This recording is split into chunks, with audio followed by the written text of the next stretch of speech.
Deuteronômio capítulo 6, versículos 1 a 12. Assim diz a palavra do nosso Deus. São estes os mandamentos, os estatutos e os juízos que o Senhor, seu Deus, ordenou que fossem ensinados a vocês, para que vocês os cumprissem na terra em que vão entrar e possuir, para que durante todos os dias da sua vida, vocês, os seus filhos e os filhos dos seus filhos, temam o Senhor, seu Deus, e guardem todos os seus estatutos e mandamentos que eu lhes ordeno, e para que os seus dias sejam prolongados. Portanto, escute, Israel, e tenha o cuidado de cumprir esses mandamentos, para que tudo lhes corra bem, e vocês muito se multipliquem na terra, que mana leite e mel, como o Senhor, o Deus dos seus pais, lhes prometeu. Escute, Israel, o Senhor nosso Deus é o único Senhor.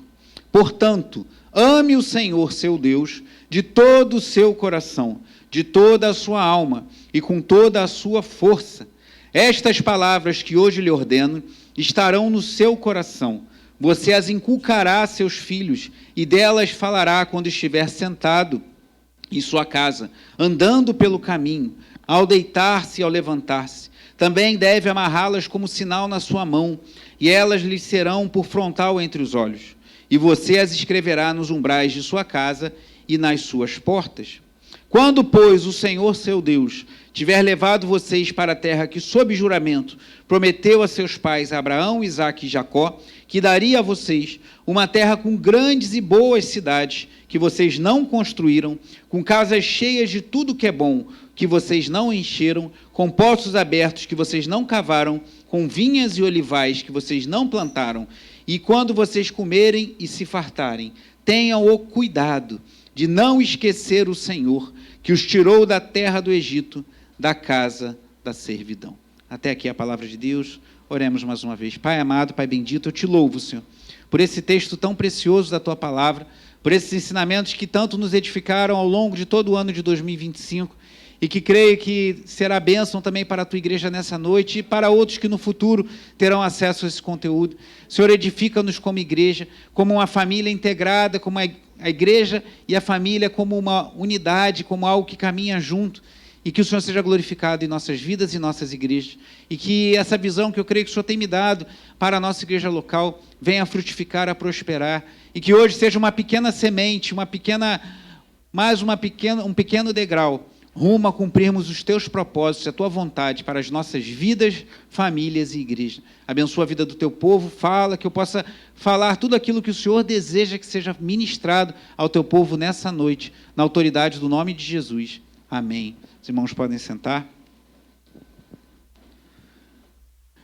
Irmãos, quando eu lembro se eu era criança ou pré-adolescente, não lembro, não tenho ideia de quando eu li isso, mas eu li uma frase, e também não lembro onde li isso, só lembro que eu escrevi na capa de um caderno que eu tinha a seguinte frase: 2 estradas divergiam num bosque, e eu tomei a menos trilhada, e isso fez toda a diferença.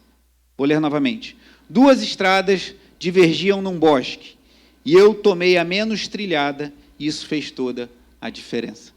Eu li com uma outra tradução, que dizia mais ou menos a mesma coisa, mas em outras palavras, né, que 2 caminhos existiam num bosque, eu escolhi o menos movimentado, e isso fez toda a diferença. A imagem é como se você estivesse num bosque, tipo o bosque da freguesia, o bosque da barra, ou num lugar, numa floresta, e você se depara com uma bifurcação. Há um caminho para a direita, um caminho para a esquerda. Um caminho tem mais movimento, o outro tem menos movimento. Você escolheu o caminho menos movimentado, e isso fez toda a diferença.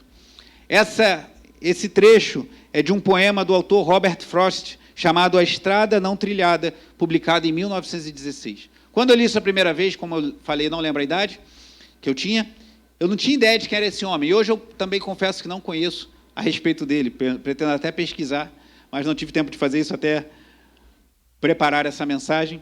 Mas, mesmo sem conhecê-lo, eu achei essa conclusão desse poema, A Estrada Não Trilhada, muito interessante. 2 estradas divergiam num bosque, e eu tomei a menos trilhada, e isso fez toda a diferença. Por que eu estou abrindo essa mensagem com esse trecho desse poema, desse autor, Robert Frost? Porque, irmãos, na vida a gente tem que tomar decisões. na nossa vida pessoal, frequentemente somos expostos a decisões. Então, você é exposto o tempo todo a tomar decisões, desde decisões simples, como quando você vai no supermercado e tem que escolher entre uma marca e outra de feijão, e aí você pensa, vou levar essa que é mais barata, ou vou levar aquela que é um pouquinho mais cara, mas tem uma qualidade melhor, vem menos caroço, vem menos risco de ter pedra no feijão, até decisões importantes sobre sua vida profissional, sobre com quem você vai casar, decisões onde você investir seu dinheiro, decisões profissionais. O tempo todo somos chamados a tomar decisões. Mas o que eu queria chamar a atenção nessa noite é a decisão que nós devemos tomar pessoalmente e como igreja, no que tange a integração da família com a igreja. O autor desse livro, Wade Balkan Jr., eu vou falar bastante dele, não só do capítulo 9, mas de outros trechos do livro também essa noite, ele alerta, ele entende que Deus o chamou para fazer um alerta à igreja, de como a igreja nos Estados Unidos, e infelizmente o Brasil tem uma tendência a reproduzir tudo, ou muita coisa que acontece lá fora, e às vezes de uma forma ruim, às vezes até piorando, mas como a igreja lá, e não é diferente aqui, tem trabalhado de forma a não integrar adequadamente a igreja e a família.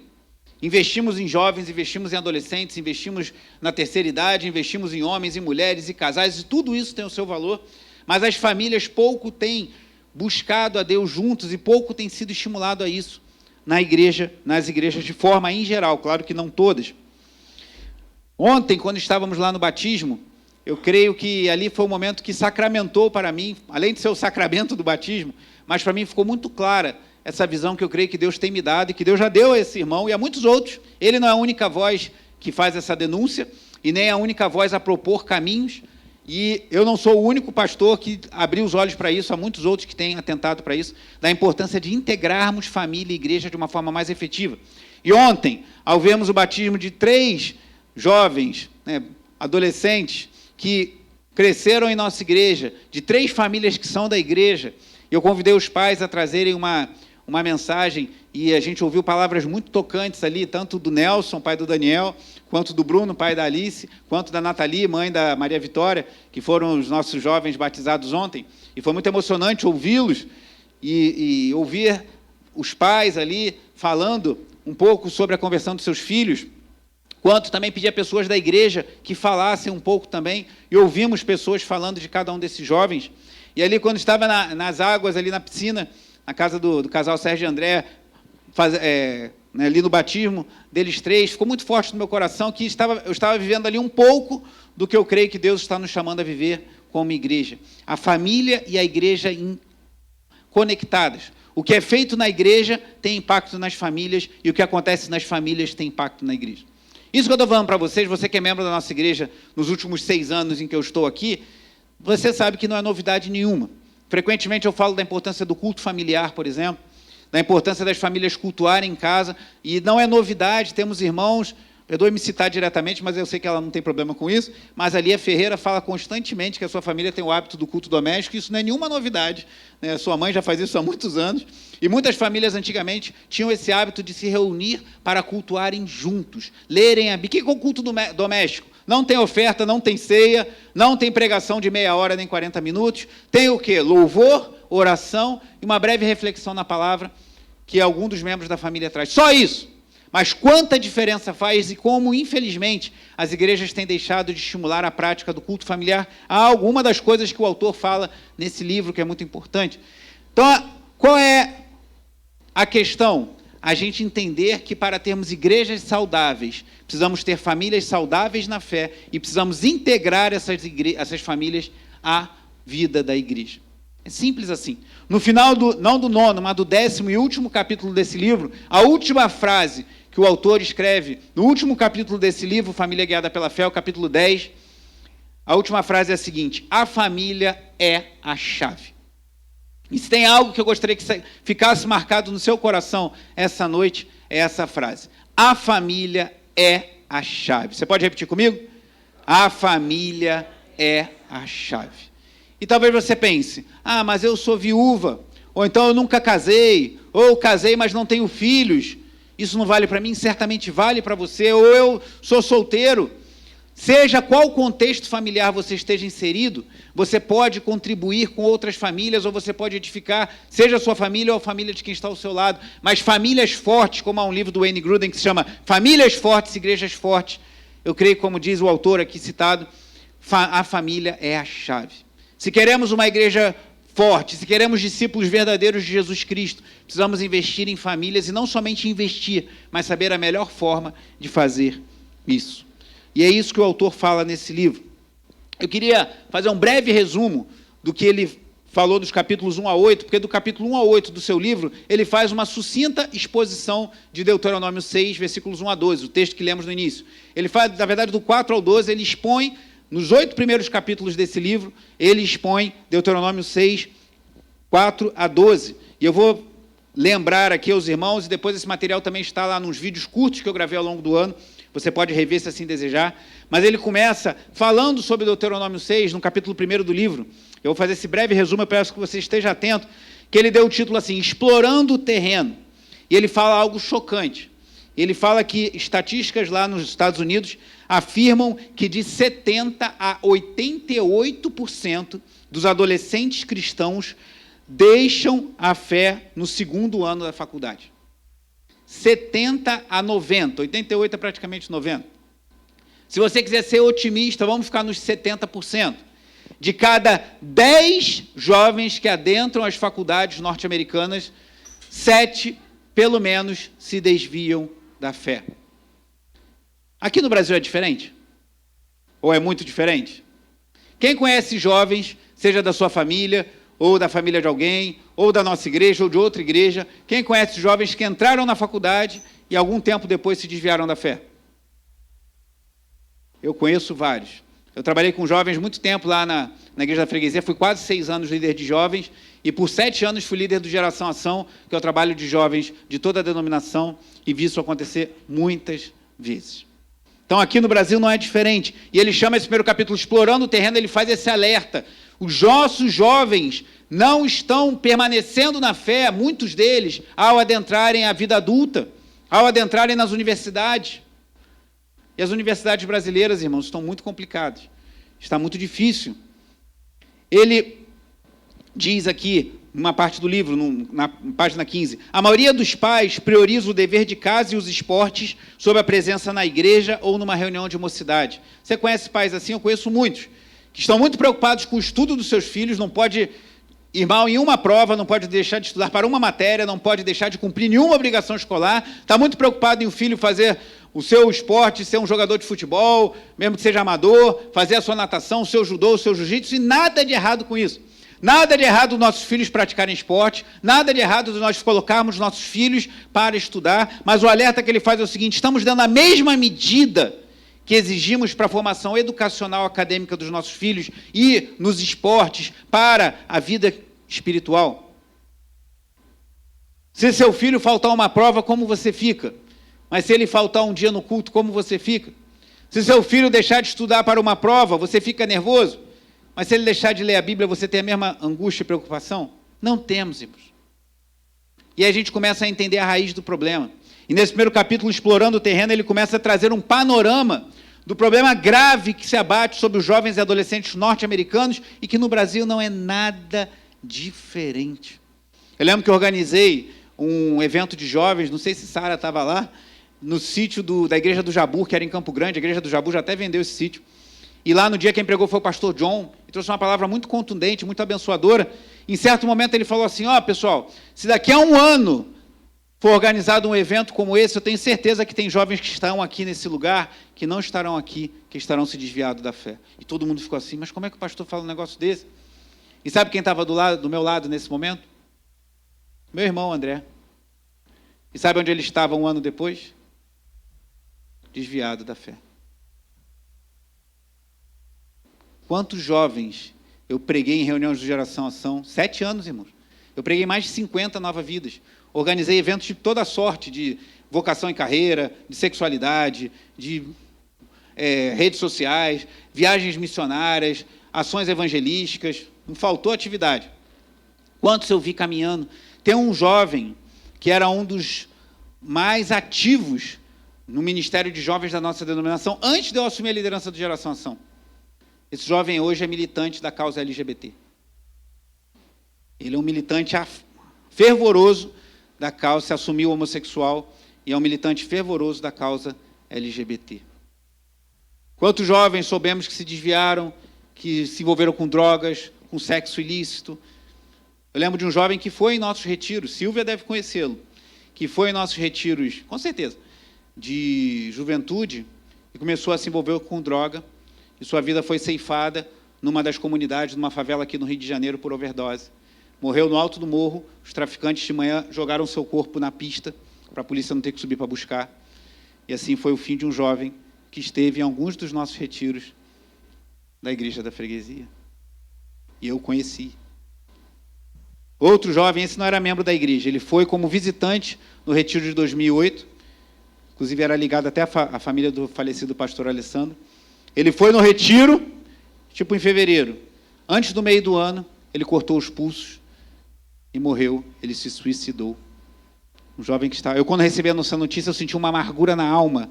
Eu caí aos prantos. Foi antes de um culto de jovens lá na freguesia. Eu desci aquelas escadas da freguesia chorando, irmãos. Mas eu senti paz, que eu falei, pelo menos ele teve a oportunidade de ouvir o verdadeiro evangelho enquanto esteve ali em nosso meio, e quem sabe se arrependeu enquanto cortou os pulsos e caminhou um pouco, porque fez um rastro de sangue na casa que ele morreu. Ele teve um momento que ele, entre cortar os pulsos e cair morto, quem sabe ali ele se arrependeu dos seus pecados e se voltou para Cristo, porque ele ouviu o evangelho. Por isso que é importante a gente pregar o verdadeiro evangelho para os jovens.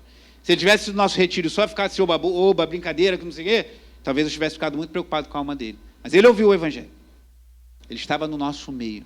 Ele cortou os pulsos. Ele morreu. O outro, por conta de uma overdose de cocaína, morreu no alto de um morro. Foi jogado na pista.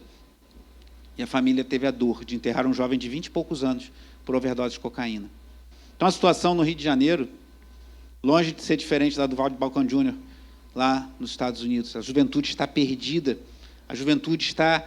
E muitos jovens saem do nosso meio e nunca mais voltam. Isso é terrível, irmãos. Então ele começa o livro falando sobre isso. Aí ele começa a expor, dos capítulos 2 a 8, o texto de Deuteronômio 6. O capítulo 2, o título é Um Deus Sem Rivais. E ele fala do versículo 4, que diz assim, Deuteronômio 6,4 é o Shema, que é um lema importante para o povo judeu. Escute, Israel, o Senhor nosso Deus é o único Senhor. Então, um Deus sem rivais. Nós temos que apresentar para os nossos filhos que só há um Deus. Não existem vários deuses, só há um Deus e esse Deus não tem rivais.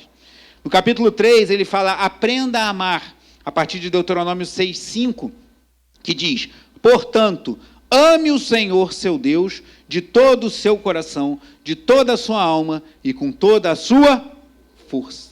Então, só existe um Deus, e nós somos chamados a amar esse Deus com tudo o que temos. No capítulo seguinte, capítulo 4, o título é Dele o seu coração, a partir de Deuteronômio 6,6, que diz assim, estas palavras que hoje lhe ordeno estarão aonde? No seu coração. Então Deus nos chama a dar a Ele o nosso coração. No 5º capítulo do livro, ele diz o seguinte, tem o título, Ensine a palavra no lar. Deuteronômio 6,7, a primeira parte diz assim, você as inculcará a seus filhos e delas falará quando estiver sentado em sua casa, andando pelo caminho, ao deitar-se ou levantar-se. Esse versículo é o tema do capítulo 5, ensine a palavra no lar, e do capítulo 6, viva a palavra no lar. Então, o que Deus está nos falando aqui no Deuteronômio 6? E aprendemos também com esse irmão Vado Balcão Júnior. Deus falou, só há um Deus, único, vivo e verdadeiro. Dê a Ele o seu coração, ame-o com tudo que você tem. Ensine a palavra dEle no seu lar. Isso é responsabilidade dos pais. A igreja é um poderoso auxílio, uma ferramenta muito útil no discipulado dos filhos, mas a responsabilidade é dos pais. E eu falo isso com tranquilidade, que eu tenho 3 filhos. E se pudesse, teria mais. Se não tivesse me convertido tão tarde, casado tão tarde. Acho que se eu tivesse 5, eu me daria por satisfeito. Mas só tenho 3 filhos. De alguém falou para mim, você tem 3 filhos? Só tenho 3, queria ter mais, mas não deu. Mas isso denuncia, irmãos, uma sociedade que desvaloriza a paternidade. Há 30 anos atrás, há 40 anos atrás, se chegasse e falasse, eu tenho 3 filhos, eu tenho 5, eu tenho 4, todo mundo tem 3 filhos. Quem não tem, tem pelo menos 2. Hoje em dia, quem tem 3 filhos é visto quase como um ET. Quem tem 4 ou 5 é quase mandado direto para um sanatório. Mas não era assim há poucas décadas atrás, irmãos. A maternidade deixou de ser uma bênção.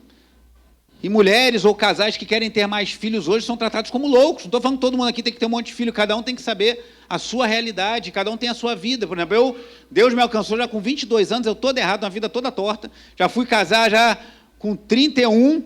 Então, assim, eu comecei tudo tarde. Então, Deus ainda me deu a graça de ter 3. Então, estou no lucro.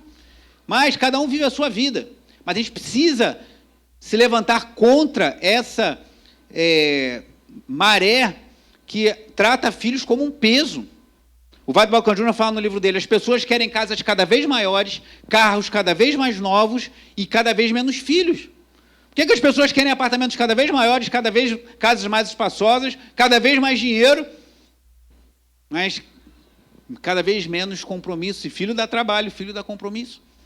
Então, irmãos, não falo isso de forma leviana, porque sei que ao falar isso para vocês, estou trazendo peso sobre mim, que eu tenho 3 bonequinhos lá em casa, um está aqui e 2 lá. Mas é assim que a Bíblia nos ensina. Aqui ele fala que os pais devem inculcar na mente dos seus filhos e devem viver a palavra no seu lar. Vou ler de novo o versículo 7, o seguinte, Deuteronômio 6:7. Você as inculcará a seus filhos e delas falará quando estiver sentado em sua casa, andando pelo caminho, ao deitar-se ou levantar-se, ou seja, no dia a dia. Você está vivendo a sua vida, você está inculcando a palavra de Deus no coração do seu filho. Use exemplos, use coisas do dia a dia, use músicas, use recursos da mídia, o que você puder, mas inculque a palavra de Deus no coração dos seus filhos. É essa a ordem do Senhor para os pais. E você que não tem filhos e pensar, essa mensagem não é para mim, é sim, você pode auxiliar pessoas a cumprirem essa missão, porque nós estamos nadando contra a maré, irmãos. Que é o que a nossa cultura fala? Você tem que terceirizar tudo. Terceirize a educação acadêmica do seu filho para a escola, terceirize a educação espiritual dos seus filhos para a igreja e viva uma vida mais confortável que você puder. Mas o que a palavra de Deus nos diz? Assuma a responsabilidade dos seus filhos, isso é pesado em dias como os nossos. Então você, meu irmão, você, minha irmã, que já tem filhos adultos, ou que não tem filhos, ou que seus filhos já estão casados e às vezes moram em outro país. Eu encontrei um casal da igreja da freguesia, que uma filha mora na Holanda, o diácono Bispo e a irmã Yara. Tem 2 filhos que moram na Europa, um é na Holanda e o outro acho que é na Bélgica. E eles estão morando aqui no Brasil, pelo menos por enquanto. Então, se seus filhos estão criados, glória a Deus, ajude outras famílias. A Bíblia é explícita, a gente vai ver daqui a pouquinho, Tito, capítulo 2, fala das mulheres mais velhas ensinarem as mulheres mais jovens. Então, é papel, você pode ajudar da forma que você puder, ou você já tem mais experiência, pode ajudar no seu casamento, na sua criação de filhos a outras pessoas. E aí, após ter falado de ensinar a palavra no lar e viver a palavra no lar, o capítulo 7 do livro diz assim, marque o lar como território de Deus. E ele fala que ele bota versículos bíblicos na sua casa, que ele marca a sua casa como território de Deus. Até o Bruno, quando a gente fez esse estudo, o Bruno Lobato, ele ilustrou que na casa dele, na entrada, né, Bruno? Que você colocou uma placa, não foi? Só não lembro o que estava escrito. Josué 24:15. Eu e minha casa serviremos ao Senhor. Então marque, coloque coisas que lembrem a palavra de Deus aos seus filhos. E ele se baseia para isso. No versículo 7 também, e no 8, nós podemos inferir que diz assim, também deve amarrá-la como sinal na sua testa, e elas lhe serão um frontal entre os olhos, e você as escreverá nos umbrais da sua casa e das suas portas. Ou seja, a palavra de Deus tem que estar visível. Nossos filhos têm que ver a palavra de Deus, têm que ler a palavra de Deus, têm que ler com a gente. Esses dias o Daniel e a Raquel estavam assistindo o Superbook de João Batista, e aquele trecho que João Batista é preso, e ele entra num conflito, e ele manda perguntar a Jesus se ele é mesmo Cristo ou deveria esperar outro. Aí, foi no momento que a gente estava lá em casa e a fisioterapeuta do João estava fazendo fisioterapia respiratória nele. Eu falei, opa, deixa, para eu falar, ela está ali me ouvindo, ela está com o João, eu sentei com a Raquel e Daniel, eu falei, está vendo? Olha que legal que vai acontecer agora. João Batista foi um dos grandes homens de Deus, a Bíblia fala que não houve profeta como ele, na antiga aliança, mas o menor no reino de Deus seria maior do que ele. E esse homem entrou em crise quando ele foi preso, ele ficou em dúvida se Jesus era o Messias e mandou perguntar a Jesus, e Jesus respondeu a ele, os cegos veem, os surdos ouvem, os coxos andam, e aos pobres é pregado o evangelho do reino de Deus. E ele voltou para João Batista, eu falei, filho, às vezes pessoas muito fiéis a Deus passam por crises também. E a fisioterapeuta só orando, eu assim, vai semeando no coração dela. Então, mas ali eu estou usando um videozinho que eles estavam vendo de um tema matemática bíblica para trazer ensinos. Use tudo que você tem, que você está numa guerra, irmãos. Como disse o Nelson ontem, a vida cristã não é um passeio num resort em Angra dos Reis. Mas é um campo de batalha. Então, o mundo está querendo devorar seus filhos. O mundo está querendo confundir a mente deles. Então, inculque na cabeça deles, escreva, bota a palavra visível para que eles absorvam todo que eles puderem da palavra de Deus. E o 8º capítulo, o último que vimos agora no mês de novembro, desfrute os dons sem se esquecer do doador. Muito interessante isso. Quando Deus te abençoar, te prosperar, não se esqueça de que foi Deus que concedeu bênção a você. Vamos ler do versículos 10 a 12, que diz assim: quando, pois, o Senhor seu Deus tiver levado vocês para a terra que, sob juramento, prometeu aos seus pais, Abraão, Isaque e Jacó, que daria a vocês uma terra com grandes e boas cidades, que vocês não construíram, com casas cheias de tudo que é bom, que vocês não encheram, com poços abertos, que vocês não cavaram, com vinhas e olivais, que vocês não plantaram, e quando vocês comerem e se fartarem, tenham o cuidado de não esquecer o Senhor, que os tirou da terra do Egito, da casa da servidão. Se você está vivendo um bom momento de prosperidade, as coisas estão tranquilas, as contas estão pagas, a casa está arrumadinha, glória a Deus, glorifique a Deus, viva com alegria, porque esse momento de bonança pode passar. Mas não se esqueça do Senhor. E aí chegamos ao penúltimo capítulo do livro, que é o tema de hoje, o capítulo 9, que o tema é o seguinte: o reavivamento iminente. A igreja está pronta para a família orientada pela fé, é o tema desse capítulo 9. E aí ele fala assim no início desse capítulo: família orientada pela fé é mais do que apenas uma família com um pai melhor. Então, ao fazer esses encontros, nós não queremos somente que os homens sejam melhores pais, melhores maridos, melhores crentes. É mais do que isso. O autor diz, é uma renovação completa de estilo de vida e cosmovisão. Mas eu creio que a igreja precisa renovar alguns conceitos. A gente precisa rever algumas coisas. Eu sempre aprendi assim, eu sempre fiz dessa forma, mas talvez seja na hora da gente rever alguns conceitos sobre o papel da família na igreja e da igreja na família. E ele continua falando sobre reavivamento. Ele fala, reavivamento, segundo a definição de um autor, é a invasão de Deus na vida de um ou de muitos de seu povo, a fim de despertá-los espiritualmente para o ministério do reino. Quer dizer, Deus reaviva um povo, e há testemunhos na história da igreja de reavivamentos maravilhosos, irmãos. Lá na Inglaterra, aconteceu um avivamento, estava tudo perdido, o pessoal indo para bar, uma vida muito imoral, e Deus visitou com poder, e as pessoas se converteram.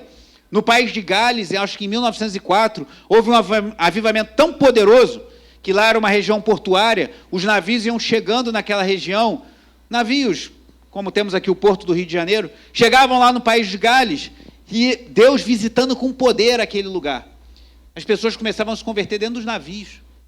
As pessoas pisavam naquele solo e não entendiam o que estava acontecendo, sentiam um peso, um quebrantamento, um arrependimento de pecado, corriam para as igrejas e se rendiam a Cristo.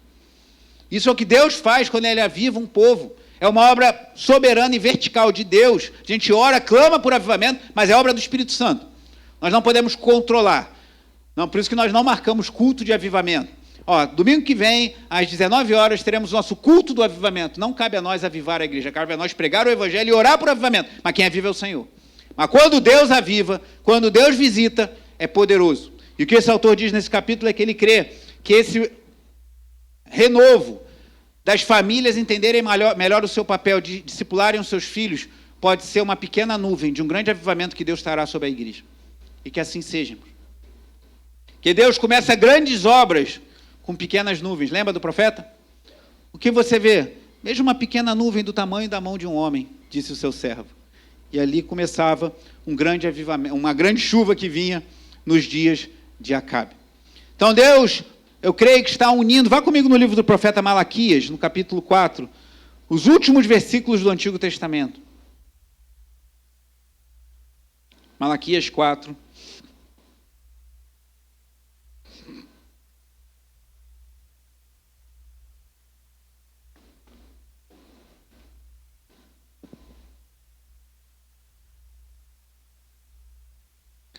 Os últimos versículos do Antigo Testamento, Malaquias 4, a partir do versículo 4, diz assim: lembrem-se da lei de Moisés, meu servo, a qual lhes prescrevi em Horebe para todo Israel, a saber, estatutos. O que estamos fazendo aqui não lembrando exatamente de Horebe, né, que está em Êxodo, mas em Deuteronômio, lembrando da lei de Moisés, versículo 5. Eis que eu lhes enviarei o profeta Elias, e Deus já enviou Elias, que aqui nós vemos no ministério de, não era o próprio Elias, mas no espírito de Elias, o ministério de João Batista apontando para Cristo. Eis que lhes enviarei o profeta Elias, antes que venha o grande e terrível dia do Senhor. E olha o que diz o versículo 6. Ele converterá o quê? O coração dos pais aos seus filhos e o coração dos filhos aos seus pais, para que eu não venha e castigue a terra com maldição. Eu creio, irmãos, que o que nós estamos vendo, e que esse autor, que não é o único, e eu não sou o único a estar falando isso aqui, a nossa igreja não é a única a estar levantando essa bandeira. Há muitos levantando essa questão. É uma aplicação daqui de Malaquias 4. Converter o coração dos pais aos filhos e o coração dos filhos aos pais. Famílias sólidas, famílias que cultuam a Deus juntos, famílias que amam ao Senhor, pais que ensinam a palavra dentro do seu lar. E aí quando a família está na igreja, é apenas um reflexo, como nós vimos ontem no batismo, de uma semeadura de anos, na vida, no caso, da Alice, na vida, no caso, do Daniel Brandão, e na vida da Maria Vitória. Uma semeadura de anos que nos dá a alegria que tivemos ontem no batismo desses 3 jovens. Então, vamos semeando de pouquinho em pouquinho, em cada jantar, em cada oração antes do almoço, em cada oração antes de dormir, em cada leitura bíblica em casa, em cada culto doméstico, em cada vinda para a igreja junto. Quando o filho está com preguiça, você fala, não, filho, vamos para a igreja, vamos cultuar, vamos buscar a presença de Deus, e a família vai se fortalecendo e a igreja vai se fortalecendo cada vez mais. O que o autor fala, então, é o que ele chama de uma igreja integrada à família. E ele fala, a busca por uma família guiada pela fé pode ser custosa. Se você quiser que a sua família seja uma família fiel e piedosa, você vai pagar um preço, às vezes, muito alto. Que não é fácil. Você vai entrar numa guerra espiritual e você vai entrar numa guerra cultural. Porque a cultura vigente mesmo na nossa igreja evangélica, é você terceirizar tudo para os outros. Então, se você tem um filho adolescente, entrega seu filho na mão dos líderes de adolescentes. Se tem um filho jovem, na mão de um líder de jovens. Se você tem filhos crianças, na mão da professora da escolinha, deixe que eles façam o trabalho deles e fique em paz na igreja cultuando e volte no próximo domingo. Essa é a cultura vigente, mas não é isso que Deus tem para nós. Deus quer que nós nos envolvamos na educação espiritual dos nossos filhos. Nós, pais, e nós, mães. Então, vai custar, irmãos, fazermos isso. E ele faz um alerta aqui, a partir daqueles números que eu apresentei antes. Se você pensar aqui, 75% dos adolescentes se desviam a entrar numa faculdade. Então ele diz assim, o autor do livro, atualmente são necessárias 2 famílias cristãs em uma geração para conseguir um único cristão na próxima. Você precisa de 2 famílias cristãs, pensando no número de filhos que as pessoas têm hoje e no número de jovens que se desviam da fé, a cada 2 famílias da igreja, a próxima geração vai ter um cristão. E onde a gente vai parar assim, irmãos? Ele apresenta um gráfico, eu vou ler os números aqui para os irmãos, na página 247. Ele fala o seguinte, ó. A partir desses números. Pensando assim, 2 filhos por família, com 75% de abandono dos filhos quando chegam na faculdade ou na idade adulta. Na primeira geração, tendo 4 milhões de cristãos, na segunda já vai reduzir para 1 milhão, na terceira para 250 mil e na quarta geração para 62.500. Claro que são só números, né, irmão? Deus pode mudar esses números e a vida não é tão matemática assim. Mas para te dar uma ideia de que se a gente continuar assim, sem educar nossos filhos na fé devidamente, e vendo como a gente tem visto, 7 em 10 jovens se desviando da fé na idade adulta, ou vivendo uma fé nominal, vão até a igreja, mas você sabe que não tem compromisso com o Senhor. Onde nós vamos parar, irmãos? E aí ele faz um alerta acerca de alguns trabalhos que têm sido feitos nas igrejas. Ele é bem crítico a igrejas que separam as famílias por faixas etárias. E ele reconhece que há valor nesse trabalho, ministérios como Mocidade para Cristo e outros que têm valor, que fazem bons trabalhos, mas ele chama a atenção que há um problema crônico nisso, que muitos desses ministérios não envolvem as famílias. E eu, como alguém que liderou uma juventude na igreja da freguesia, e quando assumi a juventude, a gente tinha cultos com 4, 5 jovens. Irmãos. Cheguei a ter culto na igreja da freguesia com 4 jovens no culto. E quando saí, a gente tinha aproximadamente 90. Cheguei a fazer retiros. O primeiro retiro que eu participei da igreja da freguesia, em 2003, eram 39 retirantes. Eu gravei esse número como se fosse hoje. E o último retiro que eu organizei em 2012 eram 170 pessoas no sítio, entre jovens, adolescentes e organização. Silvia esteve lá e lembra, não nesse eu acho, mas no de 2008 com certeza. Então eu vivi algo maravilhoso ali na Igreja da Freguesia. Eu liderei os jovens da denominação, éramos mais de 200 igrejas naquela época, entre 2013 e 2019. Então eu vi muita coisa acontecer, vi muitos frutos no ministério de jovens, mas há um problema crônico nos ministérios de jovens e nessa separação que muitas vezes os jovens são ministrados por outras pessoas e as famílias não são conectadas, irmãos. E ele denuncia muito esse problema crônico, porque a administração para os jovens, às vezes é um líder carismático, que todo mundo gosta, aquele líder que todo mundo gosta, que fala bem, que sabe falar a linguagem do jovem, todo mundo acha maravilhoso, mas Deus não chamou o pastor de jovens da igreja, Deus não chamou o líder de jovens da igreja, Deus não chamou aquele cara descolado que fala bem no YouTube para discipular o seu filho, Deus te chamou para discipular o teu filho. Aquele cara da internet, o pastor de jovens da igreja, pode ser um auxiliar nesse processo, mas muitos têm cedido à tentação e muitas igrejas têm investido pesado em jovens e adolescentes como algo à parte da vida da igreja, e isso traz muitos problemas. E ele apresenta 3 questões para essa prática de sair separando todo mundo. E eu volto a dizer, irmãos, isso não é totalmente inválido, a gente faz isso aqui, a gente está com as nossas crianças ali reunidas, os nossos pré-adolescentes não estão aqui no culto nesse momento, estiveram no momento de louvor, mas essa separação da família sendo ministrada separada, sem integração da família, ele apresenta 3 problemas nesse capítulo 9. Primeiro, ele fala, não há um mandato bíblico claro para a prática atual. Você não vai encontrar na Bíblia nenhum versículo falando assim, separe os jovens dos adolescentes, das crianças, dos bebês e dos adultos e ministre para cada um separadamente. Não existe. O que você vai ver na Bíblia são famílias juntas, cultuando e aprendendo a palavra juntas. Por isso que tem igrejas que não têm, que as crianças permanecem no culto o tempo todo. Nós não pensamos em fazer assim. Em alguns cultos fazemos, no início do ano faremos novamente. Alguns cultos a gente suspende a escolinha até para dar umas férias pequenas para o pessoal da escola bíblica infantil e ministramos a palavra junto com as crianças aqui. E não há nada de errado nisso, mas nós entendemos que também há valor que eles recebam uma ministração específica nesse momento. Mas eles participam do louvor. Mas tem igrejas que não separam, e muitas igrejas no passado eram assim, porque entendem que a família tem que cultuar junta, irmãos. Porque na Bíblia não há prescrição de você separar os membros da igreja por faixa etária. Segunda coisa, ele fala a abordagem atual, essa de sair separando e fazer uma ministração específica para cada faixa etária, pode trabalhar contra o modelo bíblico. Aí eu peço que você abra lá em Tito, capítulo 2.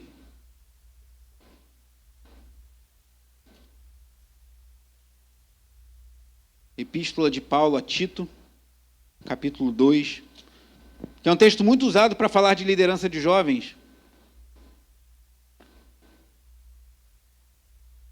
Aqui em Tito 2, a partir do versículo 3, olha o que diz.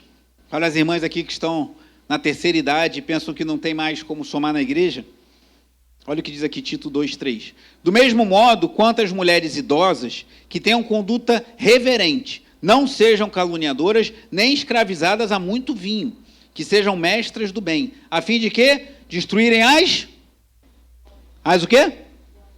Você está comigo aí em Tito 2? Tito 2, versículo 3. Eu vou ler novamente, versículo 3 e 4. Do mesmo modo, quanto as mulheres o quê? Mulheres, versículo 3. Do mesmo modo, quanto as mulheres idosas. Então está falando para as mulheres mais velhas da igreja. Que tenham conduta reverente, não sejam caluniadoras, ou seja, fofoqueiras, nem escravizadas a muito vinho. Que sejam mestras do bem, a fim de instruírem as jovens, recém-casadas, a amar o marido e os filhos, a serem sensatas, puras, boas donas de casa, bondosas, sujeitas ao marido, para que a palavra de Deus não seja difamada. Qual o modelo bíblico? As mulheres mais velhas ensinam as mulheres mais novas. E alguns falam, não, mas se a gente está tendo um trabalho efetivo com jovens, a gente tem que ter jovens ensinando a jovens. A gente pode ter isso, mas precisa ter essa integração na igreja. Se a gente separa tudo por faixa etária, os jovens, os adolescentes nunca estão juntos com os adultos, com os idosos, como é que as mulheres idosas vão ensinar as mais jovens? Não tem espaço para isso. Então ele fala, o segundo ponto que ele chama a atenção, essa coisa de separar demais, às vezes, atrapalha o modelo bíblico. E o terceiro e último ponto, o primeiro, não há mandato bíblico. O segundo, a abordagem atual pode trabalhar contra o mandato bíblico. E o terceiro, a abordagem atual não está funcionando. E eu não preciso falar muito, porque eu já falei muito até aqui sobre isso. Esse modelo não está funcionando, irmãos. Porque o que as igrejas mais fazem hoje é o que ele está denunciando. Separa todo mundo. Você chega na igreja, lá nos Estados Unidos tem igrejas muito grandes, então ele fala lá, tem um prédio da educação dos jovens, um prédio das crianças, e ele fala de casos de pais que chegam com a filha na igreja adolescente, e a filha mete o pé e o pai acha que a filha está na igreja e nem está. Porque eles não estão juntos, em momento nenhum, na vida da igreja. Então, irmãos, nós precisamos abrir os nossos olhos para isso e orar ao Senhor para que as famílias cultuem juntos. Isso não quer dizer que a gente não vai ter atividade específica para jovens, como temos tido, para adolescentes, para crianças, para pessoas da terceira idade, para homens, para mulheres, para casais. Vamos ter isso também, mas a tônica principal da igreja são famílias unidas cultuando ao Senhor e umas ajudando as outras. A mulher mais velha ajudando a mais nova, o jovem mais maduro ajudando o adolescente instruindo o pré-adolescente, assim vai um ajudando o outro, irmãos, e a gente vai crescendo junto na vontade do Senhor. Mas ele fala também, já caminhando para o fim, de algumas objeções que levantam esse ponto de vista dele, de igrejas que não investem tanto em separar por ministérios, mas em famílias cultuarem e aprenderem juntos a servir a Deus. Primeiro ele fala assim, uma objeção que levantam, precisamos de ministérios de jovens para os pais que não discipulam os filhos. Se a gente não tiver um ministério de jovens, com um jovem à frente de outros jovens, ensinando sobre as coisas, os pais não vão fazer isso. Mas aí, irmãos, a gente não tem que resolver dessa forma. A gente tem que instruir os pais, que os pais têm que ensinar os filhos. Se o pai não cumprir seu papel, ele vai prestar contas a Deus. Mas a igreja tem que orientar, não. Seu filho não tem que ser discipulado pelo pastor dos jovens, ou pelo líder de jovens. Eles podem sim ajudar nesse processo, mas a responsabilidade é sua. Segunda objeção, precisamos de ministérios de jovens para aqueles que não têm pais cristãos. Isso aí mexe com a gente, né? Quando eu recebi muitos jovens na freguesia se convertendo, e a família não cristã. Eu lembro quando eu cheguei na igreja da freguesia, minha mãe já era cristã, mas ela não era membro lá ainda, e às vezes eu me sentia falta de estar com a minha família, às vezes o pastor Roberto, no final do culto, a igreja lá em cima ainda, ele falava, agora se reúna na sua família, dê a mão ao seu pai, à sua mãe, ao seu marido, à sua esposa, e quem não está com a família, seja abraçado por alguém aí. E eu sempre era abraçado por alguém, porque eu estava sozinho na igreja. Então isso toca o nosso coração, mas a gente não pode ser pragmático e criar um modelo só para atender uma certa situação. O que fazemos com jovens que chegam à igreja que não têm pais crentes? Vamos abraçá-los, vamos amá-los, vamos deixá-los ver como famílias cultuando a Deus juntas é maravilhoso, e gerar no coração deles a oração do jovem Enzo, que eles orem ao Senhor para que eles encontrem uma mulher fiel, se for um rapaz, encontrem um homem de Deus, se for uma menina, e constituam uma família piedosa na presença de Deus. Outra objeção que surge, por que não permitir que meus filhos sejam líderes e discipulem outros jovens? Não tem problema dos jovens se envolverem na liderança da igreja, mas como um jovem de 18 anos vai instruir sobre questões complexas da vida com a sua pouca experiência? Nós precisamos de pessoas mais maduras instruindo umas às outras. E o último objeção que o autor coloca, e o evangelismo? Como é que a gente evangelizar jovens se a gente não tiver ministério de jovens? Irmãos, eu tenho tido uma experiência maravilhosa que nessa minha experiência toda de geração ação, de liderança na freguesia, de pregação em um monte de igreja, eu nunca tive aqui na nossa igreja do Anil, dentre muitas, que quando a gente vai evangelizar aqui aos sábados, a gente fez isso algumas vezes esse ano, e as crianças vão com a gente. Quem já foi no evangelismo que as crianças foram aqui? É uma festa, não é? Que coisa maravilhosa, irmão. Eles saem distribuindo, aí dão um folheto, e falam de Jesus. Hoje a gente estava saindo aqui da igreja, a gente estava com esse papelzinho da cantata infantil, eu parei o carro ali, aí eu abri a janela do carro, e aí o João estava atrás. Aí o João é o vereador, né? Fala, todo mundo, né, Nathalie? Ele o João, minha mãe que fala que é vereador baiano, fala com todo mundo. Aí estava na cadeirinha dele e começou a dar tchau, assim.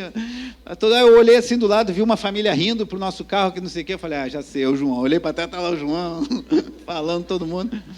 Aí o Daniel, ali tem um menino, que eu falei, vai lá, Daniel, dá o papel. Aí o sinal abriu, eu falei, não vai dar tempo. Não, dá sim, fala que a gente tem um papel, convida ele para vir lá cantar. Até o Daniel foi lá, pum, colocou um papel lá para o garotinho, convidou para cantar, e a gente foi embora com o carro que o sinal abriu. Mas como é maravilhoso quando você envolve as crianças, os adolescentes, junto com os adultos na evangelização da igreja, irmãos. Por que tem que ter evangelização só de jovens? Só de crianças? Só de adolescentes? Só de idosos? Vamos evangelizar todo mundo. Se for para a rua, vai todo mundo. Claro, vamos fazer uma visita no asilo, embora eu, quando líder da freguesia, eu fiz algumas visitas em asilo com jovens, E eu lembro até hoje que eu estava visitando um asilo que tinha na Araguaia que fechou. E eu estou lá organizando, passando assim, e chego no corredor, tinha um jovem aos prantos, chorando muito, muito, muito, muito, copiosamente. Falei, o que foi, rapaz? O que aconteceu? Eu estava conversando com um senhor ali, e aquele senhor falou que ele quer muito morrer, ele não aguenta mais essa vida, ele quer morrer porque ele quer morrer. E ele era fumante, esse senhor, ele perdeu a voz, ele estava com traqueostomia, uma saúde debilitada, mas lá no asilo, e esse jovem ficou impactado, meu Deus, eu não sei o que eu falo para ele. Falei, é isso aí, mano. É assim que é a vida. E isso é vida real. Essa bolha de ficar vendo Netflix, não. Vai lá pregar o evangelho pro velhinho que quer se matar. Mas não se mata porque não tem como. E o garoto está aos prantos, chorando copiosamente. Vai ter uns 15, 16 anos, no máximo 18. A gente tem que expor os nossos jovens à realidade da vida. Parar de querer criar as nossas crianças dentro de uma bolha. Do Netflix, do game, daquelas coisas assim. Expõe a realidade da vida. Então, tu tem que botar o teu filho, a tua filha, o teu adolescente, o teu jovem, para pregar o evangelho junto contigo. Então, é algo que caminha junto, irmãos. Então, como a gente vai evangelizar se a gente não tiver um ministério tão focado nos jovens? Vamos ter ministério de jovens. Temos o nosso casal abençoado, líder de jovens, está aqui essa noite. Mas a gente não precisa disso para evangelizar jovens. Você que é jovem há mais tempo, pode trazer jovens para a igreja. Você pode trazer famílias. É uma nova abordagem, irmãos, que esse irmão propõe. E a gente, às vezes, vai ter que dar uma chacoalhada na mente e estar disposto a rever certos conceitos. Que, na minha concepção, não é nada mais do que voltar ao que a igreja sempre fez. O que a igreja está fazendo diferente do que está fazendo agora. Querer fazer muita coisa, muito evento, muita coisa para tentar chamar a atenção. Prega o evangelho, vive a vida comum da igreja. E Deus vai visitar com avivamento no tempo dele. Ele fala aqui ainda, já concluindo, as igrejas devem concentrar suas energias em reunir pais e jovens em um ministério de jovens, baseado na família. Então, qual é a diferença? Não vamos ter mais ministério de jovens? Vamos hoje avisar o casal que não precisa mais ter liderança de jovem? Não, de forma alguma. Já vamos até renovar o mandato deles aí no final do ano. Mas vamos conectar o trabalho de jovens com a igreja. O autor mostra uma declaração de visão, missão e propósito de um grande ministério de jovens lá dos Estados Unidos, maravilhoso. Nosso propósito é treinar jovens, é evangelizar, é capacitar, é fazer isso, fazer aquilo, várias coisas muito legais. Mas não tem uma menção à família. Porque é assim que funciona. Eu fui líder de jovens há muito tempo, irmãos. A gente não pensa na família. Quer um exemplo meu? Um dos primeiros casamentos que eu fiz, eu nem citei os pais. Aí no final o pastor Roberto falou assim, legal, você celebrou bem a cerimônia, tudo legal e tudo. De lá para cá já foram mais de 15, não me lembro mais. Mas ele falou para mim, mas é importante você fazer menção aos pais. Eu nunca mais esqueci disso, irmãos. Todo casamento que eu faço agora, eu faço menção aos pais, isso é muito importante. Mas porque a gente trabalha com jovens, a gente é condicionado a desligar da família. A gente pensa no jovem, pensa em discipular o jovem, pensa em evangelizar o jovem, pensa em capacitar o jovem, pensa em enviar o jovem para missões, mas não conecta com a família, a gente precisa conectar. Então tem que ser um ministério de jovens baseado na família. A gente tem que levar os nossos jovens para dentro da sua casa. Se for o caso, até para evangelizar os seus pais, para ajudar os seus pais a terem uma vida mais piedosa. Como é maravilhoso ouvir um testemunho. Vou falar porque você falou publicamente, tá bom, Bruno Tonassi? Mas ele falou que ele ficou constrangido. Que a Alice tinha quantos anos? 6 anos? Ele falou ontem no batismo. A Alice, com 6 anos, falou assim, papai, me corrija se eu não falar certo, Bruno. Papai, se eu morrer, eu vou para o céu. E a mamãe também. Mas se você morrer, você não vai para o céu. Não foi mais ou menos isso que ela falou? Aí, se faltava um pouquinho para o Bruno acordar ali, foi o tio de misericórdia. Está aí, batizado, casado, convertido, servindo ao Senhor, trabalhando em prol do reino. Que uma menina de 6 anos evangelizou seu pai.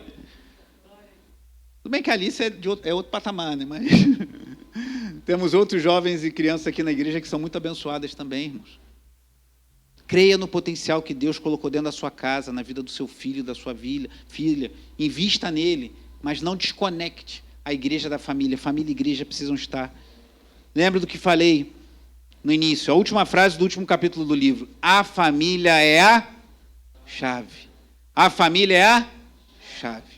A chave para uma igreja próspera, não em finanças, em dinheiro, em terrenos, mas espiritualmente. São famílias fortes, que os pais entendem, pais, quando eu falo pai e mãe, o seu papel de discipular os seus filhos e buscam auxílio na igreja para fazer o trabalho que é deles.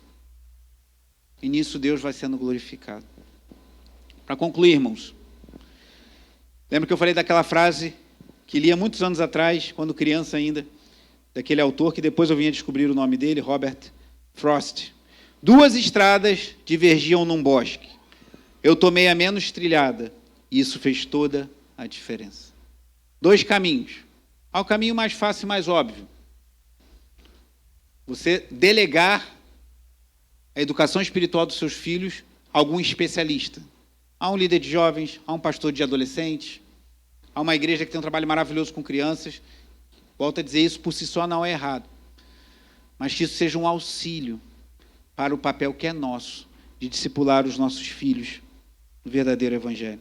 Para concluir, vai em Marcos, capítulo 12. Evangelho segundo Marcos, capítulo 12.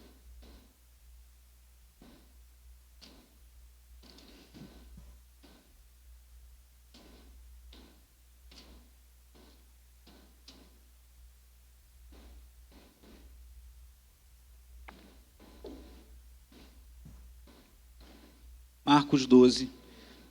Vamos encerrar com uma palavra do próprio Cristo, citando Deuteronômio 6. Deuteronômio é um livro precioso, maravilhoso, como toda a palavra de Deus, mas é fascinante o livro de Deuteronômio. E aqui o próprio Cristo cita o texto que lemos, em Marcos 12, a partir do versículo 28, que diz assim: chegando um dos escribas, que ouviu a discussão entre eles e viu que Jesus tinha dado uma boa resposta, perguntou-lhe: qual é o principal de todos os mandamentos? Jesus respondeu: o principal é, escute, ó Israel, o Senhor nosso Deus é o único Senhor. Ame o Senhor seu Deus de todo o seu coração, de toda a sua alma, de todo o seu entendimento e com toda a sua força. Deuteronômio 6, versículos 4 e 5. O segundo é, ame o seu próximo como você ama a si mesmo. Aí uma citação lá de Levítico 19, 18. Não há outro mandamento maior do que este. Então o escriba disse: muito bem, mestre. E com verdade o Senhor disse que Ele é o único e não há outro além dele. E que amar a Deus de todo o coração, de todo o entendimento, com todas as suas forças, e amar o próximo como a si mesmo, é mais do que todos os holocaustos e sacrifícios. Vendo Jesus que o escriba havia respondido sabiamente, declarou-lhe: você não está longe do reino de Deus. E ninguém mais ousava fazer perguntas a Jesus. Mas por que aquele homem não estava longe? Por que Jesus não afirmou: você está no reino de Deus? A resposta dele foi brilhante.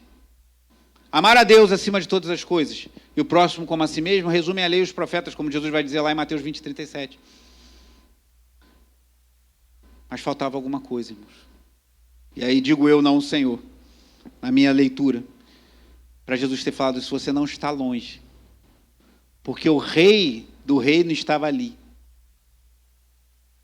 O Rei dos Reis, o Senhor dos Senhores, o Deus Emanuel, o Deus encarnado, o Cristo bendito, o Messias enviado, estava ali da frente daquele homem. Ele não estava longe do reino de Deus, ele estava caminhando bem, mas ele precisava reconhecer que o Messias foi enviado.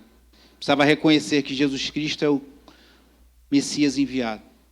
Hoje, Jesus não está na nossa frente em carne, respondendo como respondeu aquele homem. Ele está assentado à destra de Deus Pai Todo-Poderoso nos céus. Mas pela fé nós adentramos o reino dos céus. Pela fé nós afirmamos que Jesus Cristo é o Senhor. Cremos que Ele morreu em nosso lugar sem pecado. Porque o propósito da lei, como falei pela manhã, ao expor o 10º mandamento, não cobiçarás. O propósito da lei é nos mostrar que somos todos pecadores. Nenhum de nós ficaria de pé na presença de Deus pelos nossos próprios feitos. Então a lei mostra que somos pecadores e que precisamos de um Salvador.